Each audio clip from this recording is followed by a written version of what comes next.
आंकड़े हमारे फैसला आपका में आपका बहुत स्वागत है। आज बेंगलुरु की एक खबर जहां पर पत्नी की प्रताड़ना से तंग आकर एआई इंजीनियर अतुल सुभाष ने खुदकुशी कर ली, फांसी का फंदा लगाकर जान दे दी। अतुल ने मौत को गले लगाने से पहले एक लंबा सुसाइड नोट लिखा और वीडियो भी छोड़ा जिसमें उसने पत्नी और उसके परिवार के टॉर्चर के बारे में बताया है।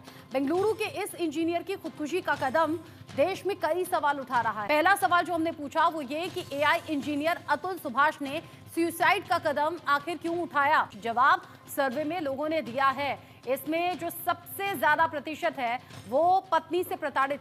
अब दूसरा सवाल जो हम लोगों के बीच में ले जाकर पूछा हमने, इंजीनियर अतुल सुभाष की मौत की वजह आप किसे मानते हैं? कि इसमें कितने लोगों ने क्या कुछ कहा, यानी कि कौन से ऑप्शन के साथ ज्यादा लोग यहाँ पर गए हैं, इसको लेकर बात हम कर लेते हैं। मेरे साथ में एडवोकेट है ताकि इस मामले को हम अच्छे से समझ सके, कानूनी तौर पर भी लोगों के बीच में तो हम सर्वे लेकर आए।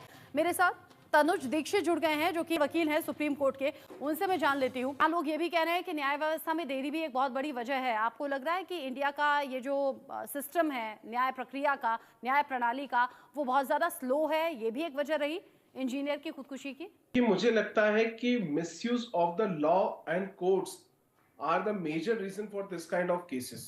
अगर हम देखें कि जिस तरीके से 498 का इस्तेमाल किया गया, देखिए एक तरीके से पूरा जो प्रोपोगंडा है वो हमको बेसिक समझना होगा।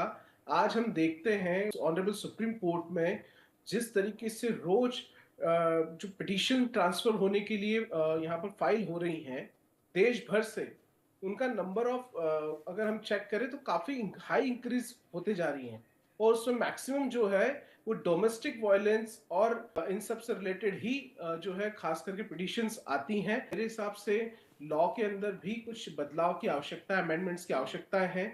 जिस तरीके से महिलाएं कंप्लेंट रजिस्टर्ड करा सकती हैं उस तरीके से हस्बैंड्स को भी एक लाइबिलिटी मिलना चाहिए इस तरीके के मैटर्स पे अपनी कंप्लेंट रजिस्टर्ड कराने यानी के आप लिए। ये मान रहे हैं कि जब पति पत्नी का केस पहुंचता है कोर्ट में तो पत्नी का पक्ष यानी कि पलड़ा भारी रहता है? बिल्कुल भारी रहता है क्योंकि उसके अंदर कोई बहुत ज्यादा इन्वेस्टिगेशंस के प्रावधान नहीं है, बहुत ज्यादा उसके अंदर तर्क वितर्क के प्रावधान नहीं है।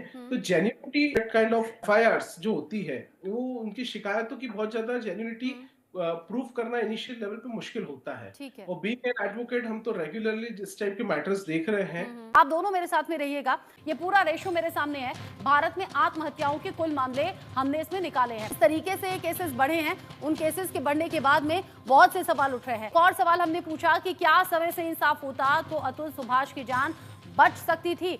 इसमें 97% लोगों ने हाँ में जवाब दिया। हमने पूछा कि क्या अतुल जैसे बहुत से लोग हैं जो सिस्टम से हार गए हैं? 91% लोगों ने कहा है कि हाँ, क्या हो रहा है? 83% लोगों ने कहा है कि हाँ, सुभाष ने तो सुसाइड कर लिया, लेकिन पीछे बहुत से सवाल अब छोड़ गए हैं कि कसूरवार किसे बताया जाए, उनकी पत्नी को या फिर न्याय व्यवस्था को? निश्चित रूप से ये सब मामले बड़े पारिवारिक रूप से शुरू होते हैं और क्योंकि आपसी जो विवाद है वो न्यायालय तक पहुंचते हैं, ऐसे में कहीं ना कहीं जो आपका लाइफ पार्टनर है वही ऐसे मामलों में दोषी साबित होता है।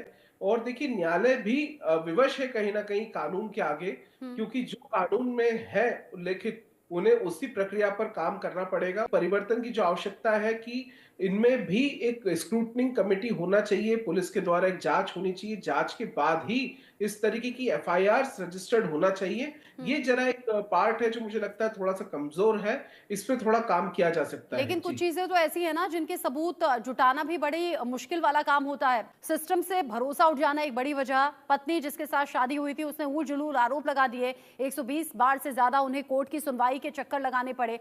ये तमाम ऐसी वजह रही जिसके बाद घुटने के बाद 1 घंटे का वीडियो, 25 पन्ने का सुसाइड नोट लिखा और फिर अतुल सुभाष ने जान दे दी, जो कि बड़ा दर्दनाक है। इसीलिए इस पर हम आज बात कर रहे थे। बहुत शुक्रिया आप सभी का जुड़ने के लिए। तनुज जी,